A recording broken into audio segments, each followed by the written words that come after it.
I was sitting in the studio, microphone attached, lights warming the room, when suddenly one of the producers rushed over with this look that told me everything before she even opened her mouth. She just pointed at the monitor, and there he was, Donald Trump, standing at that podium, leaning in and saying the words that made every journalist, every senior watching, every truth seeker in this country sit up a little straighter. CNN is for sale, just like that, live. No hesitation, no correction, no thought about the millions of people who rely on news outlets to understand the world around them. The room around me froze. Reporters blinked. Staffers exchanged glances. Someone in the back whispered, "Did he really just say that?" And the truth is, I felt it in my chest. Not anger, a deep, heavy concern, because I knew what seniors across this country were thinking in that moment. If the news isn't trustworthy, who do we believe now? And that right there, that fear is what makes this moment so dangerous. See, Trump wasn't just throwing an insult, he was sending a signal meant to make you question everything you hear except from him.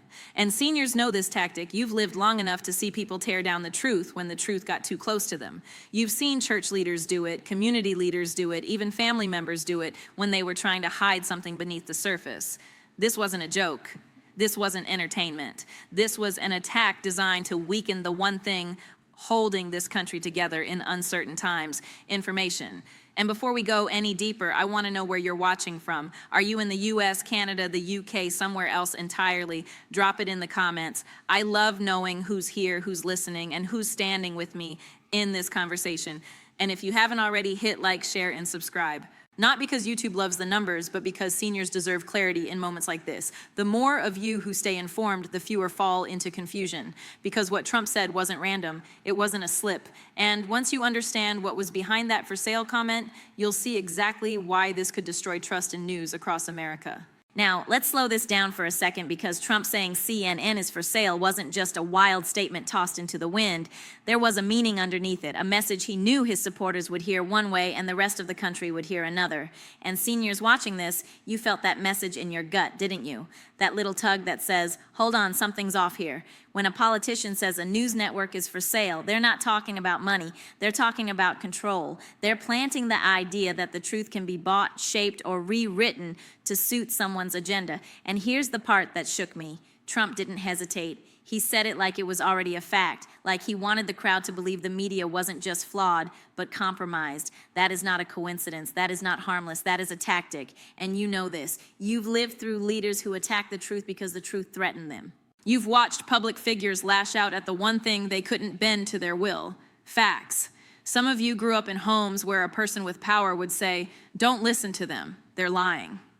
Whenever someone got too close to exposing what was really happening, it's an old playbook. Distract, deny, delegitimize until people don't know who to believe anymore. And once trust breaks, anything can slip through the cracks. I remember sitting at my grandmother's kitchen table as a kid, listening to her talk about local politicians who would attack the newspaper instead of addressing scandals. She'd just shake her head and say, if they're screaming at the truth is probably winning. That stuck with me my whole life. So when Trump made that claim live on stage, I didn't hear an insult. I heard a warning shot, and the kind that tells a nation, if you don't trust them, then you'll have to trust me. And that's where the danger begins, because once a leader convinces people the news is corrupted, they can rewrite reality however they want. And here's the part that so many younger people don't understand, but seniors feel immediately when Trump said CNN was for sale, a lot of folks online just laughed, called it entertainment, or brushed it off as another headline. But seniors, you all felt something deeper, something unsettling, because you remember when news was the lifeline of this country. You remember sitting by the radio during storms, watching the TV during national tragedies, reading the morning paper to understand what was coming next. You remember when the news wasn't about personalities or clickbait, it was about keeping families alive, informed, and prepared. So when a former president looks into a camera and tells millions of people that a major news network is essentially corrupted, that hits you differently. It shakes something. It makes you wonder, if we can't trust them, who do we trust now? And I'll be honest with you, that question scares me too. Just last month, I was talking to a senior woman in my district, Miss Brenda. She told me she almost clicked on a link that claimed her Social Security check was being cut. The headline looked real. The coloring looked like a legitimate news site. The message was crafted to create panic.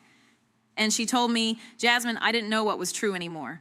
That's what happens when trust in news breaks. It doesn't just shake politics, it shakes people's sense of safety. And seniors are the ones who feel it the hardest because you rely on accurate information more than anyone else. Weather alerts, prescription recalls, Medicare enrollment dates, emergency warnings. These are not things you can gamble with. You need truth that's stable, dependable, and clear. That's why Trump's comment wasn't just an attack on CNN. It was an attack on the entire system seniors depend on to stay informed and protected. And here's the piece that worries me most. Once distrust sets in, fake news doesn't just walk into your life, it runs straight towards you. Because misinformation loves confusion. It feeds on doubt, and seniors unfairly become the biggest targets. So when Trump threw that line out there, intentionally or not, he threw millions of seniors into uncertainty. And I could feel the country shift, but this reaction from seniors, it's not paranoia, it's wisdom, the kind that comes from living through decades of leaders who tried to rewrite the truth when the truth didn't favor them. And what he said next is what really opened the door to a national media crisis. Now, let's talk about why Trump's for sale comment hit CNN like a lightning bolt and why it hit seniors even harder. Because to understand the impact, you have to understand CNN's story, not the gossip, the real history. Seniors remember this better than anyone. You remember when CNN was born, the first 24-hour news network. You remember Ted Turner standing there promising a channel that would tell the truth around the clock. You remember watching history unfold live, the Gulf War broadcasts, the Challenger tragedy, the first election nights with real-time coverage. CNN wasn't just a network back then. It was the heartbeat of breaking news. So when Trump said they were for sale, I could almost hear millions of seniors whisper, after everything we trusted them for, how could that even be possible? But here's where we need clarity. Yes, CNN has had messy leadership changes. Yes, ownership shifted. New executives came in, others walked out, and there were stories about internal tension. But none of that means they're for sale. What Trump did was take a kernel of truth in the fact that CNN had gone through corporate changes and twisted into a narrative designed to break confidence in the entire institution. And seniors know exactly how that tactic works. You've seen people weaponize half-truths your whole life. Someone exaggerates something they heard at the barbershop. Someone retells a story with a spin that makes themselves look better. Someone adds a little spice to hide their own mistakes. It's a tactic as old as time. Distort reality just enough that people stop trusting their own eyes.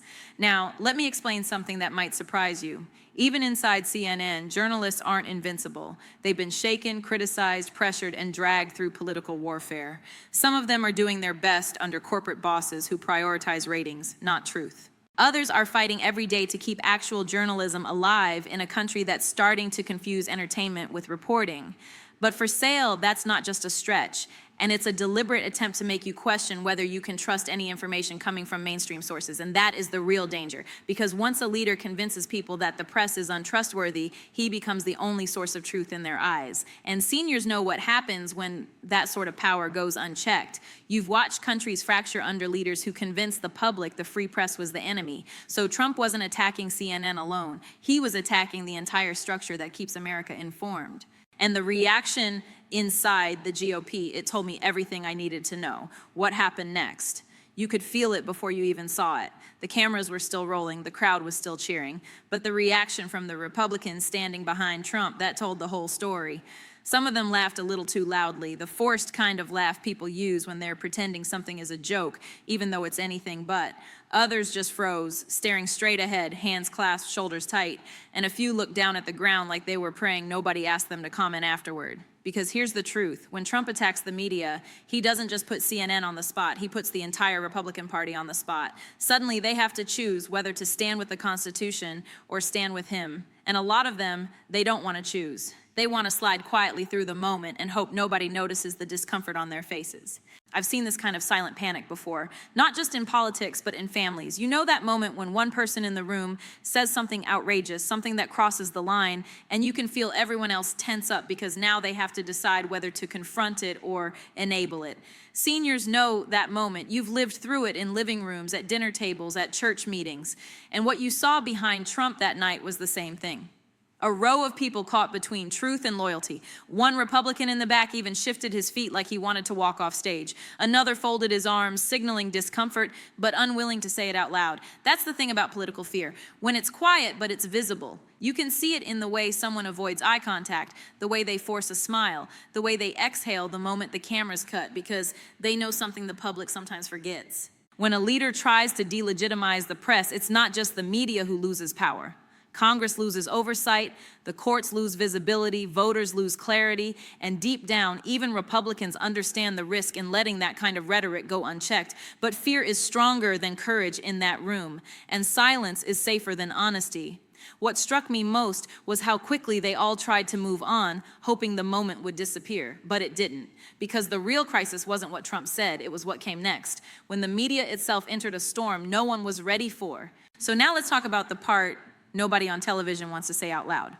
The media crisis we're living through didn't start with Trump's comment, but his comment poured gasoline on a fire that was already burning. And seniors watching this, you feel that fire every time you turn on the TV and sense that something's changed. Because here's the truth, the American news system is fighting two battles at the same time.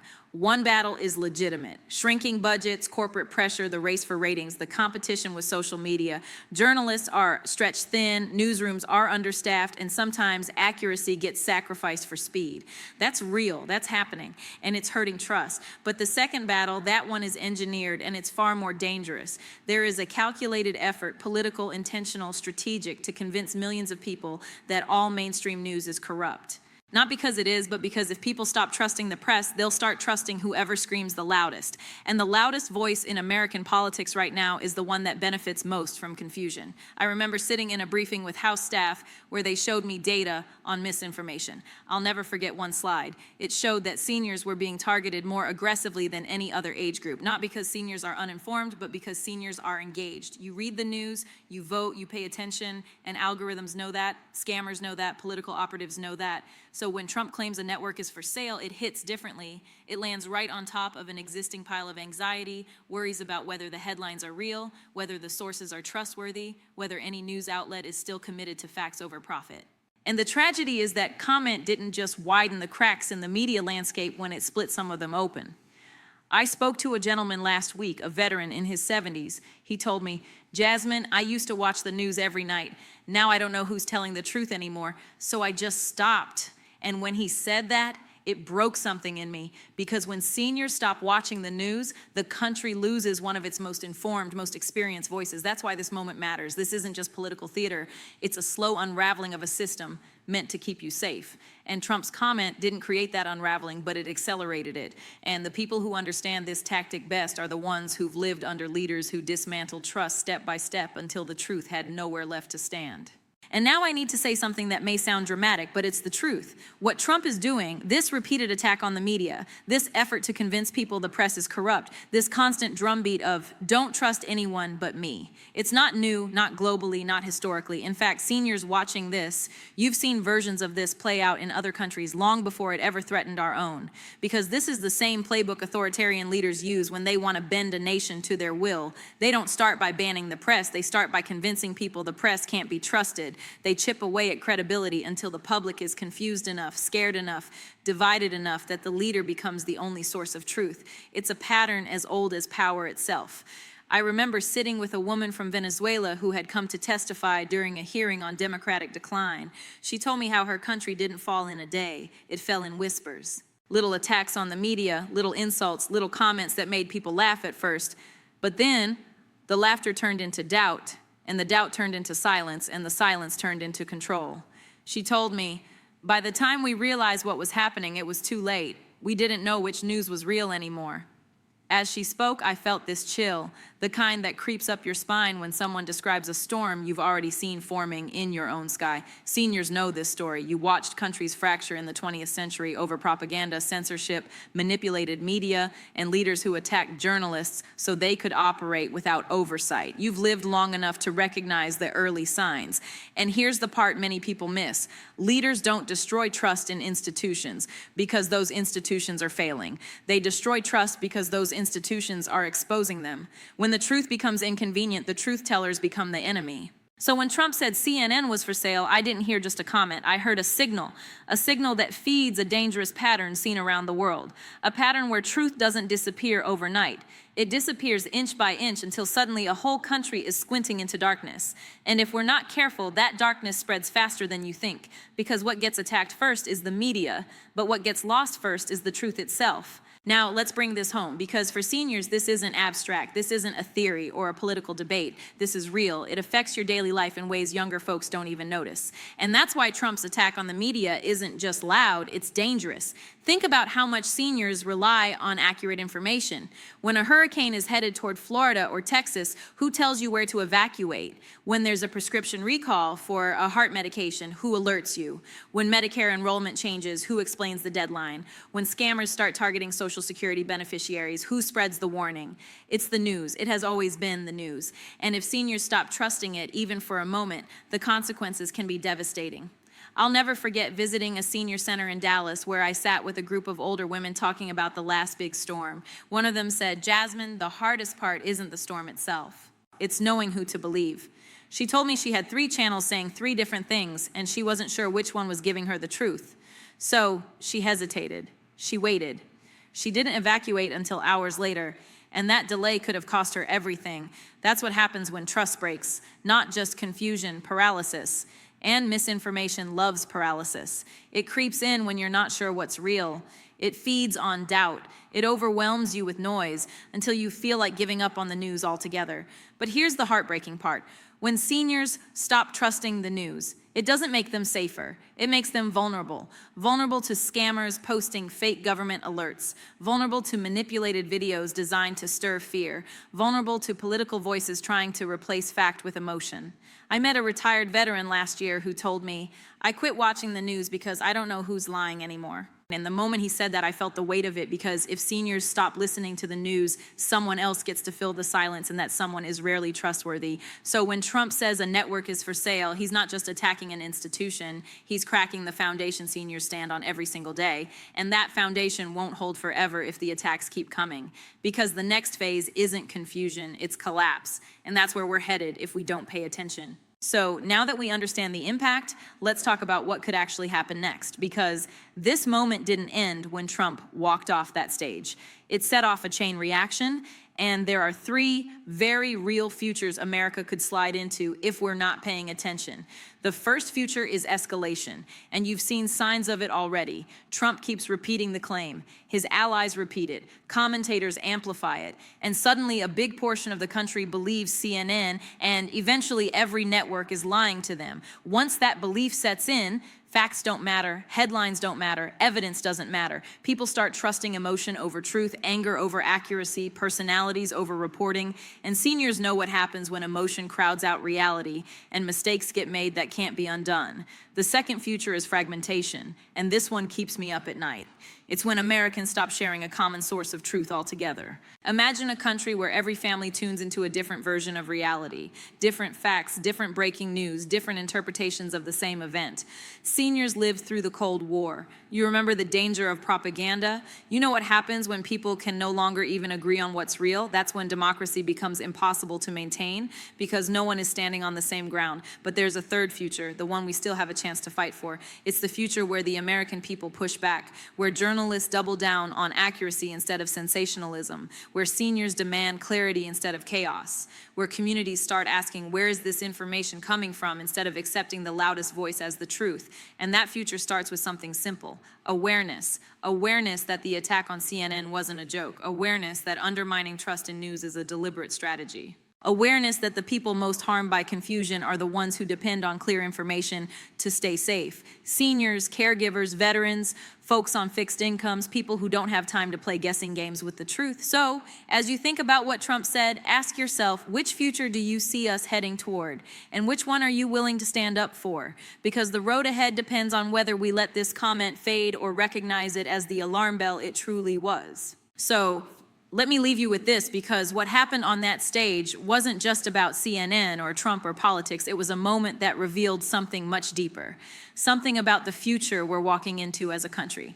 When a leader tries to make the truth negotiable, when the press becomes the target instead of the watchdog, when millions of seniors are left wondering who they can trust, That's not a headline, that's a warning. And you felt it, I know you did. Seniors have instincts younger generations haven't earned yet. You've lived through leaders who bent reality. You've seen movements that rose on emotion and fell on truth. You've watched how quickly a nation can change when facts stop being the anchor, and that's why your voice matters now more than ever, because the people who understand the stakes aren't scrolling through chaos, they're living through consequences.